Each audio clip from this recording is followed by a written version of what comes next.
Samo vidimo da li je Neal sa nama, ako jeste, onda ćemo njega uključiti, pa će nam se posle Tomislav Ćurić vratiti sa case studijem iskon interneta. Sad očekujemo da vidimo da li je Neal Schaffer tu. Ja ovdje imam prilike da vidim koliko ima attendiza i rekao bi da nam je dosta dobar turnout rate. Evo ga. Hi Neal, how are you? Hey, good morning. I guess it's a good evening or late afternoon for you.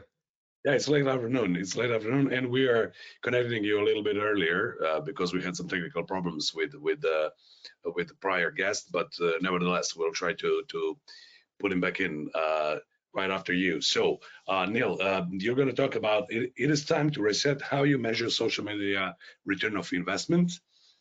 You are a leading expert in helping companies through digitalization process and how to digitalize their business. You're well known for your keynote lectures around the world, and you also are an author of 4 books, which are covering social media and also including the latest, The Age of Influence.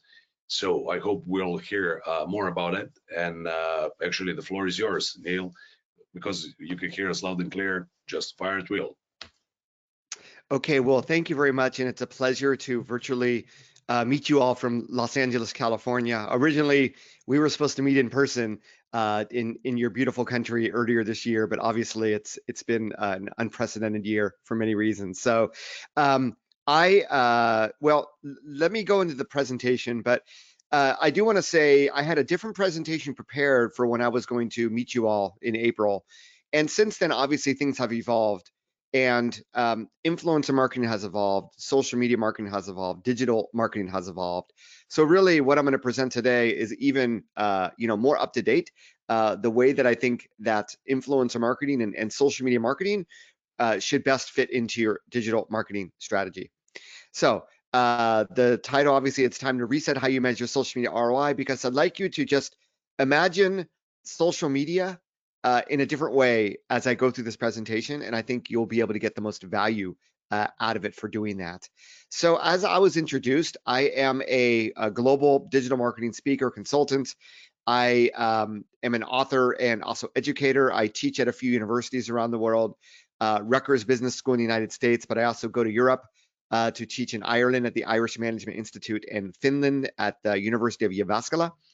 And I have my own consultancy where I work with many companies as a fractional CMO. So it's a lot of experience and expertise that I'm rolling into today's presentation. So this is the book that I did publish in March of 2020, and it's really meant for marketers to better understand the business value of influencer marketing, but also to serve as sort of a playbook for influencer marketing. And Ninad had informed me that there are copies of this book with IAB Serbia, and I believe that the 20 people, yes, is it 20 people, correct? Correct, Neal. Hi, Neal.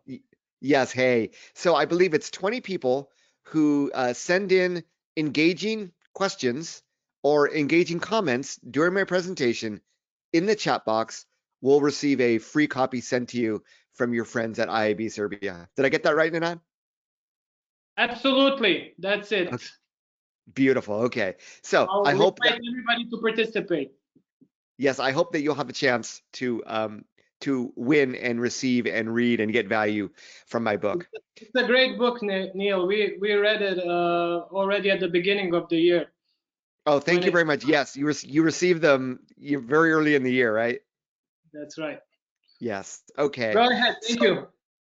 Oh, no worries. So let's first start with a very holistic view of digital marketing. I see digital marketing a little bit differently than perhaps you might see it where you are. I think that if there's one thing that COVID-19 has taught us is that we must have a digital first approach to marketing. Thankfully, those of us in digital marketing, we probably have been very busy. I know that this is going to be the busiest year of my professional life as more and more companies try to figure out digital marketing or realize they need to increase their investment, right? And I think we should all be agreeing and nodding and very hopeful for our professional careers, because if there's a need for a marketer, there's a need for a digital marketer. And you know, I look at the landscape, and I think this landscape is not changing in 2021. And I think that, you know, I know before there was a poll about the IAB digital marketing certification program. So, you know, obviously, in order to have a digital presence, you need a website. You need to be doing search engine marketing, SEO, pay-per-click.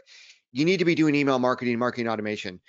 You need to be doing content marketing, blogging, lead generation assets, especially if you're B2B, but even for B2C. You need to be present on social media.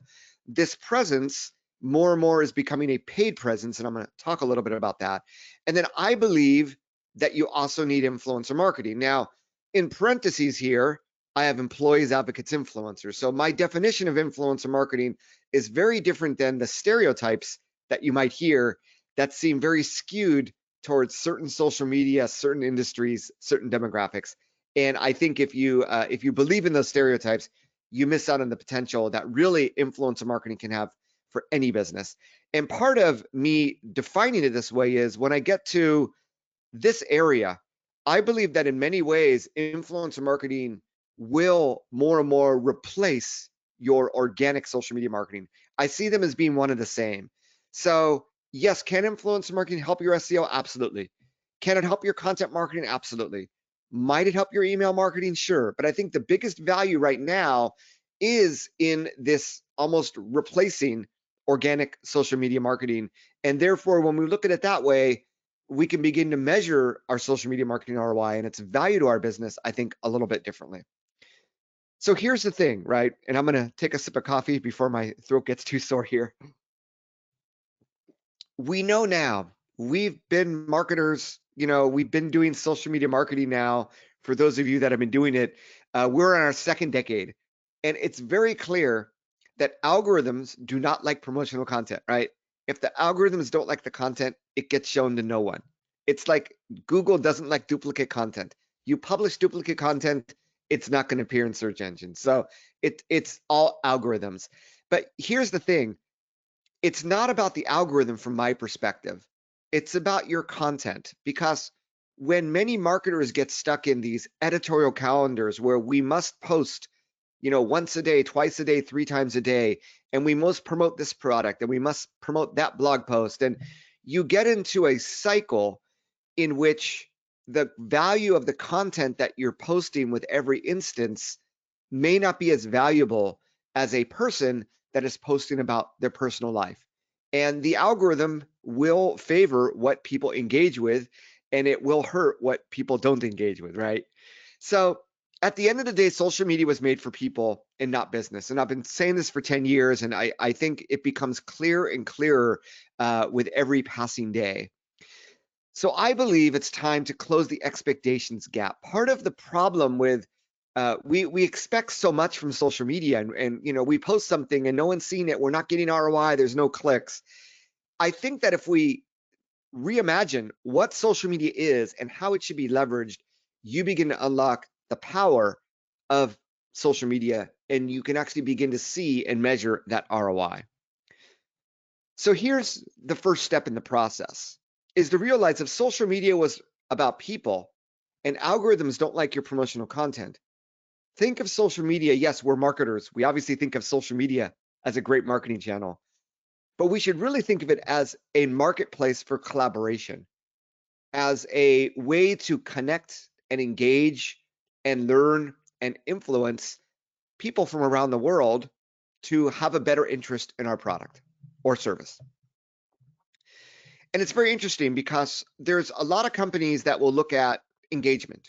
Engagement does not pay my bill. It doesn't pay your bill either, right? Engagement is a way to see how the algorithm is working for us. So engagement is not the end all. And this is a very, very interesting data point that I used for a client.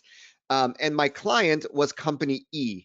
And this is number of Facebook fans and number of monthly posts and engagements per post. You see that these are large, very well-known brands here in the United States that basically get 0% of fans engaging with their content, and yet they're still publishing every day, right? Now, my client is seemingly doing very well. They're getting 1% engagement. The secret behind their engagement is really video. If we count a video view the same as a like, videos just perform better, right? So they're getting, you know, a greater percentage of fans engaging, 1% of fans engaging per post, which in Facebook for organic actually isn't that bad. But to me, they're failing. And the reason why they're failing is I look at this number. I look at the total shares of posts. I look at the number of fans that have shared one of their posts over the past month, and I see their competitors at 1%, my clients at 0.3%. And here's the thing, right? Social media 10 years ago when it first started, it was about word of mouth. It was about viral word of mouth, that if we publish something on Facebook, our fans would see it and they would engage, and their friends of fans would see it, and it would just get viral with every time we posted it. That simply just does not happen on any given social network today, right?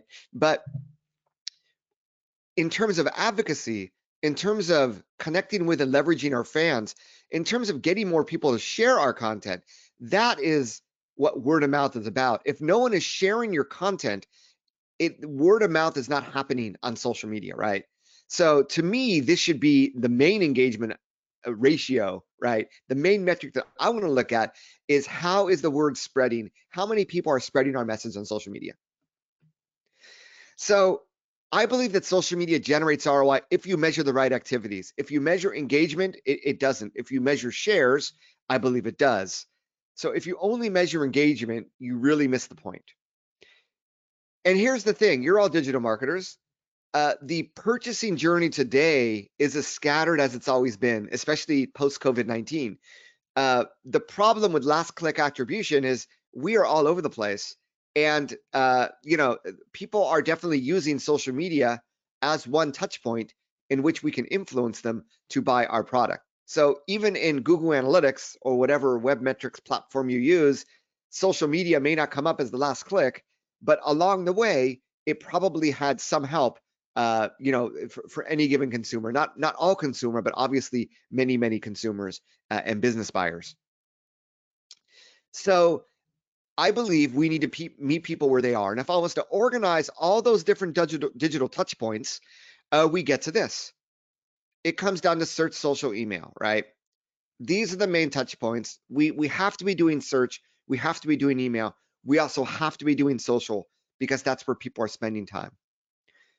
So social, though, can have a lot of benefits for our business. I believe it is not only a marketplace to collaborate with other people, but an ideal experimental test bed for ideas and content. So let's start looking at funnels. So I believe the way to look at social media is in terms of social media relationships. If social media is about people, at the end of the day, we want to build word of mouth. We want to build advocacy. We want people to talk about us. The more people talk about us, the more benefit there will be to our business. So at each stage of the funnel, we want to bring people further down. So let's start with the general public. The general public is, in all essence, a huge focus group for your company to uncover new insights and new opportunities. So, you know, we begin with social listening, social intelligence. Who is inciting more word of mouth, right? We call this social share of voice. Compared to our competitors, you know, who is getting more share of voice? Who are people talking more about? Who are our true competitors in social media? When we start to now compare our performance with these competitors in terms of content, frequency, network, like that example, why are our competitors getting more shares than we are, right? As a first step, we begin to uncover various ways in which we can improve not only our organic social media, but also obviously our content. We can track our brand health. How are others talking about us compared with how we talk about ourselves? We can monitor sales performance. You know, there's lots of case studies out there. My friend was director of marketing for a beverage mix company, and they sold various, you know, tea and coffee mixes to independent coffee stores around the country in the United States. So they would monitor when people said coffee or when people said tea, what were the various types of teas and coffees they were talking about in different regions throughout the country. So if they saw that matcha lattes were trending in the state of California, but their sales were not trending, they were able to see that there was a disconnect, right? Or maybe they saw matcha latte trending and they realized they didn't have the product. They knew that they had to build that product in order to leverage that trend. So this is another ROI that social media provides in terms of social intelligence. And in that way, we can use social to help us research new products and services. So I believe, as I said, that social media is one big focus group if you listen. It is an infinite source of data regarding consumer demographics and buying trends. We can help to gauge consumer interests and how they interact with competitors and content, and it can help us measure the aggregate interaction we have between a brand and the public. Now, where I think social media, with every stage here, as we get further down the funnel, this is where we get higher and higher ROI. Now, once we have people following or engaging with us or mentioning us, there is some sort of brand affinity. And now we want to bring fans deeper into our sphere of influence. So it's very appropriate during a Japanese tea ceremony picture. I'm going to take a sip of coffee. So I lived in Japan for 15 years and speak fluent Japanese. And maybe you've heard of this Japanese tea ceremony. But the way it's taught in Japan is that part of the tea ceremony is the experience, is that when you have that unique cup of tea that was uniquely prepared for you by a unique person, and you are in a unique environment, together sitting with other people, this is a once-in-a-lifetime experience, right? And it's really about maximizing, realizing it's a once-in-a-lifetime experience and maximizing that experience. So in the same way, every time there is an engagement with your brand in social media, it is an opportunity. It is a unique, once in a lifetime opportunity to deepen a relationship with a social media user. And this is something that if we have our traditional marketing one-to-many hat on, we miss out on, right? It's when we take more of a one-to-one approach. And I understand it's hard to scale this, right? But if we selectively choose people to deepen relationships with, it can have tremendous value. I'm going to give you a specific case study that happened to me. So perhaps some of you in digital marketing have heard of a site called AppSumo. AppSumo is a great marketplace of startup SaaS B2B tools that allow you to do your work better. So I've bought tools off AppSumo, maybe you have as well. So I mentioned AppSumo. I think I shared one of their blog posts or maybe one of their offers on Twitter. And lo and behold, Erica Isette, who is partnerships manager at AppSumo, reached out to me. Now, she didn't, send me a direct message on Twitter. There are tools we can use to find people's email addresses. She might have come to my website and found me, right? My name is Erica, partnerships manager. Appreciate the mention on Twitter. Want to thank you for being such a great sumo-ling. I'd love to hear about more, what you're working on, looking for ways we can help the entrepreneurship community. If you have an account with us, which I assume you do, let me know. I'll give you $50 in credits as a thank you for being awesome, right? This is a easy way of advertising, of making people, your customers, feel good, and selectively choosing people in social media that have the chance to influence others. And probably they saw me as an influencer. And $50 in credits is probably a small investment to make because they know on a given year I'm probably spending more than $50, right? So the interesting thing is when I wrote back and thanked her, she brought me further in the funnel. She said, hey, looks like you'd be a great fit for our affiliate program, right? Now she's converting me from customer to advocate, or trying to convert me, right? She's taken the opportunity of me sharing something on Twitter and giving me something, $50 in credits without me asking, and giving and trying to build a relationship, building rapport, and now drive me deeper into becoming a better customer and advocate for the brand. And I think this is just a great, just recently happened actually, but a great example of how this works in the real life. So the ROI of deepening relationships, when people follow and mention you in social media, you obviously gain a lot of insight from fan interactions. You can educate followers on your product. She could have told me about a unique product or a new product. But also, obviously, the more people that follow you, the more you have the ability to educate them. we can now convert followers to customers by answering questions and offering advice. We can strengthen performance marketing because if we can bring our social media followers back to one of our web properties, we obviously can then remarket them. In fact, when they engage with us, we can remarket them as well, depending on the social media platform. We can discover hidden influencers and brand advocates. And perhaps that case study I just showed you was a great example of that in action. So now I think we get into the most exciting and impactful part of the social media relationships funnel, which is at the very bottom, which is influencers and advocates and the ability to drive deeper relationships to incite word of mouth, which is what social media is about. So digital influence is everywhere. And today, everyone is a publisher to some extent. Every time you publish content on social media, you post something, you are publishing content, correct? And every influencer at the end of the day is a content creator. They're a blogger, they're a podcaster, they make great photographs or videos or stories, they're a YouTuber, whatever it is, at the heart of it, they are a content creator. So influencer marketing becomes more important, as I mentioned at the very beginning, because organic social now for most businesses really is pay to play. The algorithms will always favor people over brands. The ROI of influencer marketing is long-term. When you develop relationships with people that continue to talk about you month after month, year after year, obviously it is much more long-term, and their content might be more longer-term, especially when you compare it to a traditional ad campaign. It's on and it's off, but relationships and content from influencers, depending on the platform, can live on for years and years and years. The other important thing to remember is that we trust ads less and less.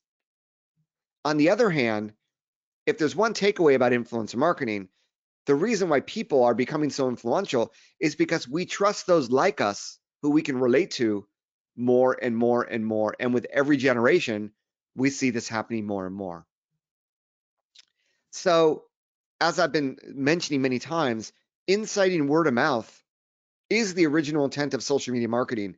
If you're a Coca-Cola, if you're a big brand, it's much easier to do this. For 99% of businesses, though, it's very difficult. This is where the role of influencers come in to help you incite word of mouth. Now, let's dig a little bit deeper, as I promised, into influencer marketing. The traditional way, the stereotypical way of categorizing influence is just based on number of followers, right? You have, celebrities and macro influencers and micro influencers. The most important one for me is this 1,000 plus nano influencer. And what's happened over time is that even the influencer marketing industry is recognizing that these people at the top have become too expensive for many brands. Their influence is very wide instead of niche and narrow. Whereas if we go smaller, these people are actually more authentic, actually get more engagement on average, and have more targeted followings. They're actually more appropriate for influencer marketing for many reasons. So in my book, The Age of Influence, I say, you know what? Let's put that aside. And if we look at social media in terms of word of mouth marketing, we should be thinking in terms of brand affinity. So if we take this minimum of 1,000 followers at any given social network, right, which we define as a nano influencer, and more people have at least 1,000 followers, let's look at social media in terms of people, or influencer marketing in terms of people that have brand affinity with us. Who has the most brand affinity? It's employees. This is something that we've called employee advocacy. I would like them to be called employee influencer programs. We have customers. Once again, these have been called brand advocacy programs. I'd like this to become brand ambassador, customer influencer programs. We might have distribution, reseller, or other types of marketing partners that we can also include in this type of program. And then, I talked about that relationship, social media relationship funnel. Those people that are following us mention us. Maybe they're on our email list. They might not be a customer yet, but there is some brand affinity. And we want to include these people as well. The problem that companies have with influencer marketing is they focused on the people at the bottom here, right? The people that just don't know about your company. And therefore, when you do that, it's going to become a transactional, one-time, expensive event that might not have long-term ROI. When you engage with people that already like, know, and trust your brand, the conversations you can have with them is very different, and they're already using your product. Instead of paying someone to talk about your product who's never used your product, when you collaborate with someone that already knows about your product and might already be using it, the content that's going to be created and the relationship that you create is just going to be fundamentally different. And I hope that you see that through these explanations. Now, you might be thinking, Neal, if in that case, all of my customers, all of my employees, all of our followers are going to be influencers. And that's not the case. Now, I talk about this in the book, but this is something that was developed, I think, 15 years ago to talk about internet users. That if we were to look at all the internet users, 90% are lurkers, 9% are commenters, 1% are true content creators. Now, with social media, that 1% content creators, maybe a few percent more. But I guarantee you, if Instagram has 1 billion users, the people that publish content every day is probably not over 50 to 100 million, right? It's still within the 5-10%.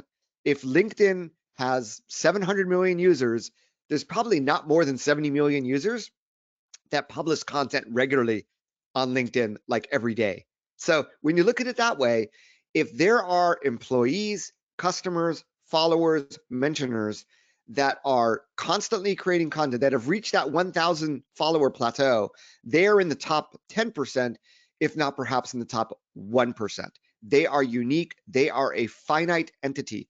In fact, when we get into niche B2B industries, there are fewer and fewer people that talk about your products or your industry. And every one of these people becomes very, very important when you begin to collaborate with them.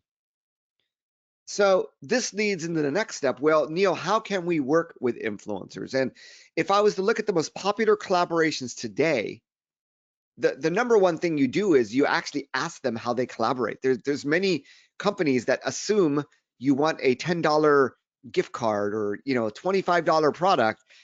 People may not want money. They may not. These are customers. These are followers. They may just want to have access to product, right?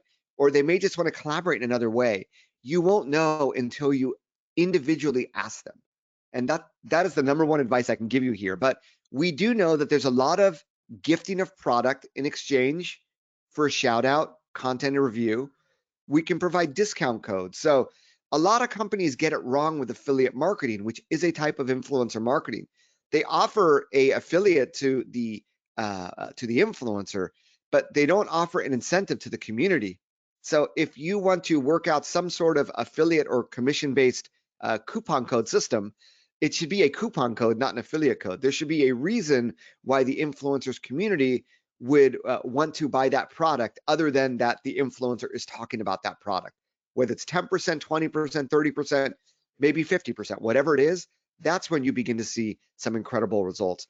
But we can also engage influencers. If influencers about engaging, if they're all content creators, why don't we work on engaging them to create content for our brand? In fact, why don't we make them part of our content marketing? And I actually think at the end of the day, although we think of social media as a way of inciting word of mouth, and influencers are great for that, I think when we think of influencers as a way to help us with our content marketing, I think that's where you see tremendous ROI in social media. And I'll show you an example of that momentarily. So gifting product for posts. This is an example what I got from the clothing brand Dickies. Hey, if you want to take part in the campaign, we'll deliver you a promo code. You purchase 2 items for free from our store, and you agree to post once on Instagram and tag us and what have you. This is very, very common. And celebrities are not going to do this, but nano influencers might do this because they're not at that influencer level. They're probably doing this part-time as true, fans of fashion or whatever it might be. This is an example. If we want to go a little bit further and we want to engage with micro influencers, these are people with 10 to 50,000 followers. If we want to, really find people that have more perceived influence, this is a great case study of a health water, basically sugarless juice that looks like water company, that identified 7 micro-influencers that were very hyper targeted to their demographic. They provide them with 1 month's supply of drink. They were able to reach hundreds of thousands of people. They saw an immediate 200% sales increase that jumped up to 500% through the campaign. This is the type of results that you can get when you work with the right influencers. I mentioned the concept of the influencer discount code. This is an example of an e-commerce store, jclub.com. They used an influencer marketplace called Deal Spotter. They found 33 influencers who created either blog posts and YouTube videos. They spent about $100 per influencer. They spent about 8 hours to manage the campaign. They ended up getting 378 sales worth $16,000, a 550% ROI on marketing spend. So this is not just for big brands, it could be for small companies. And you don't necessarily have to pay influencers either, especially if they're already in your brand affinity. We can use social media and influencers to get CX survey data. So once again, that focus group, influencers or content creators, influencers are know how other brands have a customer experience. How do we compare? This is an example of Express, another fashion brand that reached out to me with that survey. And we can recruit affiliates, right? Affiliate marketing is a type of influencer marketing. So as that AppSumo partnership manager did, we can try to bring more people into our affiliate program. So if I was to provide you one case study of sort of all the best practices put together, it would be this company, which is a watch brand called Rosefield. I think they are originally headquartered in Amsterdam. Now they have headquarters in New York City as well. They developed a community, a program inclusive to everybody who loved the brand.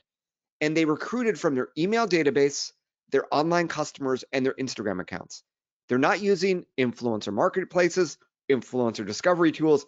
They're working within their brand affinity, looking for people that are at least at that nano influencer level.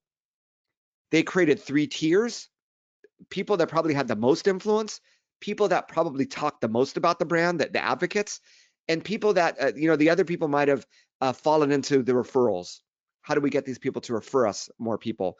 They leveraged these influencers for content creation, for content amplification, to help refer new members to the program, to grow it. And they did not give them any money.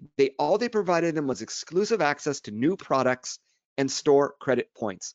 I think the results speak for themselves. And this is, the one thing you can do after listening to this is try to create a similar program. Contact me if I can be of any help. But by creating a program, take the money you spend on social media ads, instead of investing in Mark Zuckerberg and social media, invest in people. And I think you're going to see a much greater ROI. And I think the greatest ROI comes from the content, right? We can interview all these people to help us create better blog content. We know that these roundup posts do very, very well. This is a gentleman, Tor Refslin, an independent blogger who ranked number 4 on Google for productivity tip through reaching out to other influencers. So any company can do this. In fact, there's some companies that do very well this. Evernote is an example of a company that creates blog content from their customers. Who else to better talk about how they use your product, best practices in using your product, than your customers? What are we going to believe as people? You talking about your product or your customers talking about your product? So kudos to Evernote. We can create content from our fans. Ritz-Carlton Hotels, Instagram. Every single piece of content was developed from their fans. And in fact, if you were to click on this bit.ly link on their Instagram account, it would actually have some legalese that says, hey, if you use this hashtag, we have the right to use your content. So it's a very, very interesting approach that allows them to get legal approval from at least their internal legal department to be able to leverage and publish the content of their fans. So I believe that your collaboration with influencers, this just might be the greatest ROI. I believe this can provide you all the content you need, right? Instead of investing money, not just in ads, instead of investing money in creating social media content, you can just leverage user-generated content of your fans, of your influencers, of your brand ambassadors. Neal, So, sorry, can yes. you see me? It's a bad sign during the virtual day. When they see me, they know that the time has run out. Yes, one more minute and I will summarize.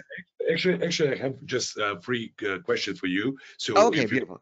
wrap it up, and then I have 3 questions, and we're gonna have the poll about Yes, using the network. So please finish in 1 minute, and then I have 3 quick questions for you. Thank you. beautiful. The 1 minute finish. Just finalize my talk about user-generated content.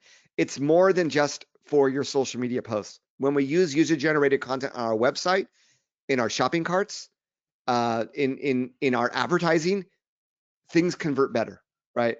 People take more authentic or create better authentic content that engages and converts better. So think about your relationship, your collaboration with influencers as a content machine that's going to help you perform better. And we can leverage this content throughout the user journey in social media, on our website, in our advertising. So whatever you want for your program, whatever objective you have, there's a KPI we can create, and we can measure the success of this along with our other digital marketing activities. So concluding thoughts, I hope that you agree that there's a tremendous long-term ROI benefits from investing in people and truly collaborating with them. Okay, Neil, As thank you promised, very my much. 1 minute finish. Yeah, great. You were great, really, and I'm really sorry that I had to interrupt, but we No already worries. are you. So, please, quick answers on few questions, if you Sure. can manage. What impact has digital marketing had on competitiveness on various markets? Has the impact actually resulted in favor of consumers? I think that the impact has favored consumers because there's just more choice in the market, right? So those companies that have invested more, that have done better with digital marketing, are reaping the benefits today with COVID-19. Those that have not, obviously, are falling behind, are trying to play catch up. And from the consumer, yes, more choice is always a great thing for the consumer. So there's your quick answer. Yeah. Okay. As you are answering on these questions, we are having a poll. What Sure. social media network do you use the most? And we will have the results. So next question is, what you think about influencer marketing in smaller markets like Serbia, where most of influencers had already worked with almost every brand? Yeah, so this is because of the influencer marketing industry promoted influencers that had lots of followers. So forget about them. Go back to that brand affinity. I'd rather you work together with people that have smaller influence and build them up to become the celebrities of tomorrow. Because a lot of the influencers of today, we don't know. Well, some of them are true influencers, but I know of many examples of influencers that have bought fake followers to be seen as more influential, or buying fake engagement. And the only way to know if they are fake or not is to actually work with them, right? But if they're your customer, you know they're real, right?